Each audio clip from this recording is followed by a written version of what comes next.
Okay, quadricep stretch. Much more effective to lie down and stretch your quadriceps. Why?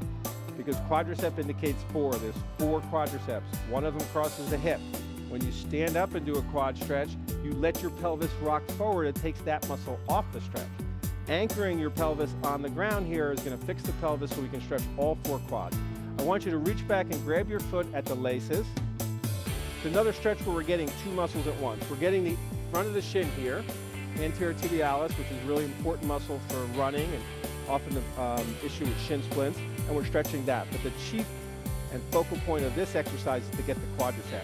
So everything's lined up. Tom and Sam have their heads relaxed on their arm. You can use a pillow, that's fine if your arm is not comfortable here, but you do need to support your head. They're pulling back on that foot so that the knee is right below the hip. If they were to look down, take a look down. If you see your knee, your leg isn't far enough back. Should my bottom leg be bent? Yes, Sam, the bottom leg bend is a great source of stability in this position. So I would do it just like that. Great adjustment. You can tell this lady's an elite athlete. Foot's in the back, knees in the front. Now they're stable. If I push them, Tom's a little bit less stable than Sam because his leg is just a little bit far back. I would bring it this way. Good. Right. And so we're here. Now, what you don't want to do is pull this foot up about above your buttocks. It needs to be lined up right there. This would stress the knee. We don't want to do that. The whole leg is also not in the air. So the knee's below the hip, the foot's directly behind the buttock, knees bent for stability, everything's relaxed. I want to see this arm straight. Don't want to see you holding this arm because again, we're trying to relax as many muscles as possible and hit the target muscle. And I know, Bob, you talked about, I might feel a little knee pain on this one, but that's okay to stretch through? Yeah, if there's a little discomfort in the knee, we can work with it on this stretch because it serves a greater good. If it hurts after the workout or it's more sore, we're going to avoid this stretch for you and work around it. But we can also advance this stretch. I can see Tom's a little bit tight in the hip. So that one quad that crosses the hip is not being directly stretched. I'm going to ask him to drop this down. Oops, sorry. No, you hit your heel there. Yeah. Just drop the whole leg down. So we've used this leg. A little bit tricky at home. If you don't feel stable, don't do it. He's pushing back a little bit with that one, keeping the tummy tight so not to arch the back too much. And you guys should be feeling a good stretch in the quads all the way up to the hip where that one quad crosses the hip. You guys look great. Let's go on the other side. Stay facing me. All right. I want to see your pretty face. Come on. I feel this. And let's do it again. Grab the foot at the laces. Pull back. Heels behind buttock. Do it posture check at home. Is my heel behind my buttock? Is my knee directly below my hip, not up in the air? If I look down, can I see the knee? My bottom leg's bent for stability. All good. Now, a lot of folks also ask questions about, see if you can straighten out that leg, Sam, because it was on the arm. There we go. Sam, see if we can straighten out your arm. It was better on the other. Yeah. There we go. So a lot less muscle working, right, Sam? Yeah. We don't want that muscle working the whole time. That tends to make the stress spread to the rest of the body. We want everything relaxed as much as possible. Relax my guns. That's what you're telling me. Excellent. Keep the guns under control. Excellent. Okay, and then we're going to modified hurdler stretch. So let's go into a sitting position, and I want you both to be facing away from me, if you would. So if you can feet that way, and your feet that way, that'd be great. So let's put the leg further from the front of the stage. Yeah, so bend this leg. Want the other one? Sure. Actually, I'm sorry, go the other way, Sam. Okay, this position is to stretch really the hip and the back. So the first thing I'm going to ask Sam and Tom to do is to bend their front leg. I don't really want to stretch the front hamstring. I want both legs down, both arms down, head down. Go ahead, Sam, and reach for the outside of your ankle, head down. Now you can see a difference in the posture here. Tom is more straight up, not as flexible as Sam. She looks better to this position for me than Tom. If you look like this at home, you might want to wait a few weeks into the program to start addressing it. What I'm really trying to do is to get a stretch here on the hip on this side of your body. Is that better? Yeah. So the front knee's bent, the bottom foot is lined up with the knee, and you'll feel it more. Bring your foot out, Tom. Bring that foot out that way. And you're going to feel it more now in the buttock, hopefully, and hip and low back on the opposite side. That's where you want it. Work within your own limits. If it doesn't feel good on your back, skip it. Let's go to the next stretch. In fact, it's a great tip for all the stretching. you're doing a stretch, doesn't feel quite right, go back to the tutorial, look at, make sure you got your technique right. If it still doesn't feel right, skip it and go to the next one. It's fine. Excellent. Let's switch legs. Another question that often comes up is how long to hold a stretch. So we're going to instruct you to do 1 repetition for a 5 or 10 second hold to release the muscle. This is what we're going to do before and after our workouts. This prepares your body for the workout. If you find an area of tightness in your body that needs further work, that's you do it at night. You can hold the stretches longer. You can do more repetitions. So you can hold this on a gentle stretch for 20 or 30 seconds. Before and after the workout, 5 or 10 second hold releases the muscles, releases the tension from the day or from sleeping, and you're ready to work out. Great, you guys look good. Okay, let's come back now and we're gonna go to all fours position. On this all fours position, called quadruped as well, you're gonna see it a lot in the program. So while we're here, let's talk about it.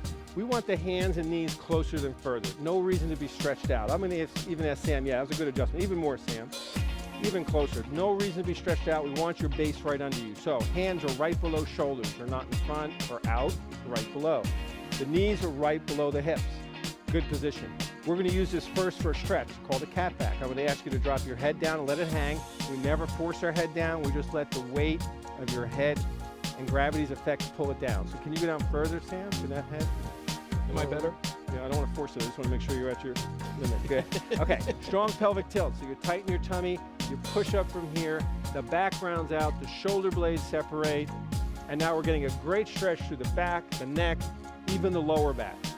To increase it, we slide back. Now keep the cat back, keep the cat back, slide back, put your hands out a little more. Great position, just for the low back. I want you to take your one hand and walk it over and hold your other hand down. Good, and pull back through the buttock here. So the hand that's anchored, you want to pull back through that buttock or hip. Sam, where do you feel that?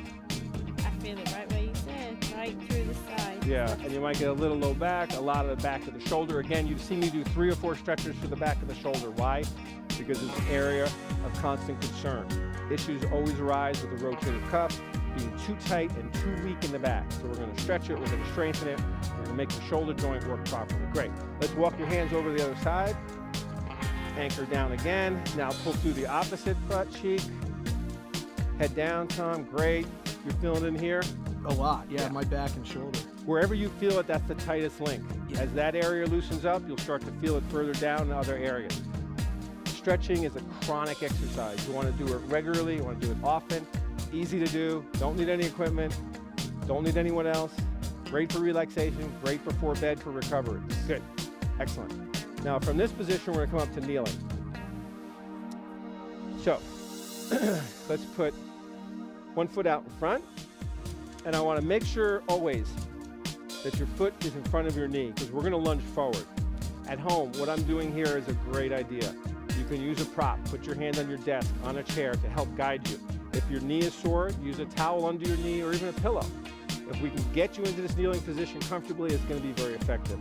We're also going to give you alternatives to work around this position. But for now, both hands are on the front knee and we lunge forward, keeping the trunk upright. How do you see this exercise done wrong all the time? Is here. The muscle we're stretching, the iliopsoas, is a deep flexor, which originates all the way back on your lumbar spine. And so if I bring my lumbar spine forward, I'm doing nothing more than relaxing the stress or the tension on the muscle. Where do you guys feel it? Right through the hip. Perfect. Yeah. That's the hip flexor. Really important muscle. When the hip flexor's tight, you see this kind of posture, horrible for the back, a lot of stress.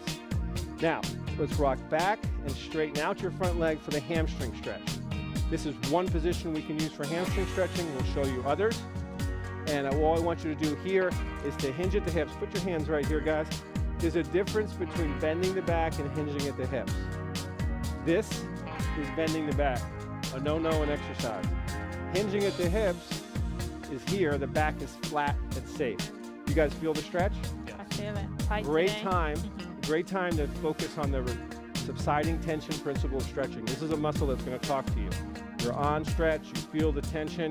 Is that tension increasing or decreasing as you hold it? If it stays the same, we're all good. If it decreases, you can go deeper, like Sam just did. If you feel it increasing while you're holding the same position, you're overstretching. Back up, let the muscle relax, let it do its thing. Now in that position, we can also get the calf. Should your knee be straight? Yes. In this position, your knee is straight, not locked, but straight. You saw their hands here, but they weren't pressing down on their knee. They're just holding it, and it's really keeping a proud chest, straight back. So from this position, while we have the hamstring on stretch, we're going to bring the toes to the head. And you're going to feel that stretch in your calf and your hamstring. Don't use any dirty words. Great to feel that stretch. Again, tune into it. Is it increasing? Better let up a little. If it decreases, let's pull further. You guys look great. Okay, let's now switch legs. And while we do, I want to point out a few other tips. When we're in the kneeling position, just like when we're in all fours, we want knees spread apart. So I want to see distance between Tom's front foot and back knee. I don't want them any way close lined up. I want them at a good tracking distance. I thought I was going to topple over, so I made an adjustment. Yeah, it's all about balance. You should feel balanced here. However, if it doesn't feel great, use a prop at home. Breathe and relax. Let's straighten the leg out. Hinge at the hips. Hands gently on the leg. Get the toe is relaxed at first. You guys look good. Then we bring the toes to the head and get a stretch. The knees straight but not totally locked. Feel a good stretch there. Perfect. Excellent. Good. Now we're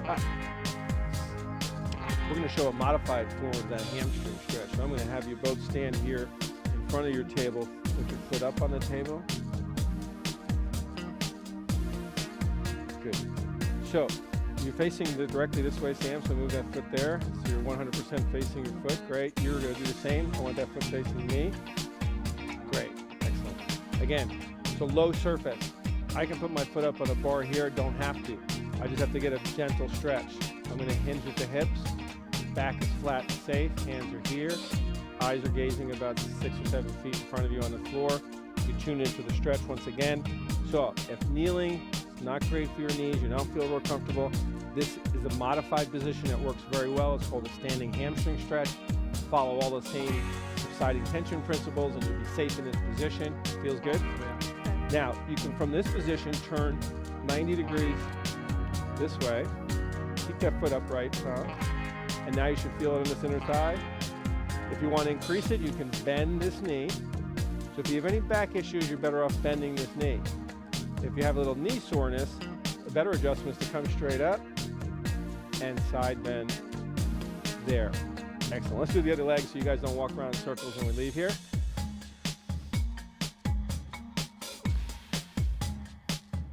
Good. Show me the good hinge. Put your toes facing forward.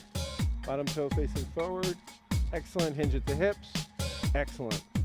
And you see this is not a competition. Wherever your position feels the best. Tom doesn't have to go as far as Sam does. You hear that, Tom? We're not competing here. I'm competing against you, Nick. Better get lower then. She has a lot of medals in home, Tom. Yeah, I know. I got a ways to go. Great. Now turn 90 degrees to your side again, and your lower foot faces 90 degrees. Keep this upper foot up. Great. Bend your knee and feel more in the adductor. Great. You can come back up. Side bend. Yeah. Again, Bob, so many people think that this isn't important before. They're going to, say, oh, I don't need this before a workout. Absolutely do. Absolutely do. People say to me, I start slowly. Again, the number one reason we stretch before our workouts is to ensure that we have the proper mechanics in the workout. So if I can't attain the proper mechanics of my sport, whether it be swimming or volleyball or tennis or even running, then I'm not in the right position. There's going to be a whole lot more stress on my body and specifically the joints. So to preserve your joint health, you're stretching before every workout. After every workout, your muscles are tight and they're pumped up. You need to return them to their normal resting length, so your posture's here. That's why the old adage, the bodybuilders were all like this and bent over because they never stretched. Now we see bodybuilders who stretch, they still have great posture, they work out, they stretch afterwards, they leave their body in that lengthened position. It also helps you recover. When you stretch your muscles taut, you're kind of wringing the waste products out of the vascular tissue that is embedded in your muscle. So it's great for recovery. Do it before, do it after, do it before bed. Before bed is when you're going to get a great relaxation. You do a stretch, work on your breathing, your posture, do your stretching, you're going to sleep a lot better. One last stretch is the tricep stretch. We're going overhead here. Make sure you keep your head straight up, hand on your elbow, pull your arm down in the direction of your fingers, and you'll feel a stretch in the back of your arm. Feel that? And then you can side bend to increase it a little bit more, and then back up. Other side, heads up, don't deviate. Pull over first before you side bend. And now side bend and increase the stretch. You feeling that further down, Tom, into your lat? All through the lat, the back. Safe position. Again, if shoulder feels a little bit tight, then we better back off a little bit. Great. You guys did a great job. Thank you for helping me. I hope you guys learned a lot about stretching. We're going to bring it to you now in all of our programs. We'll see you in the workout room.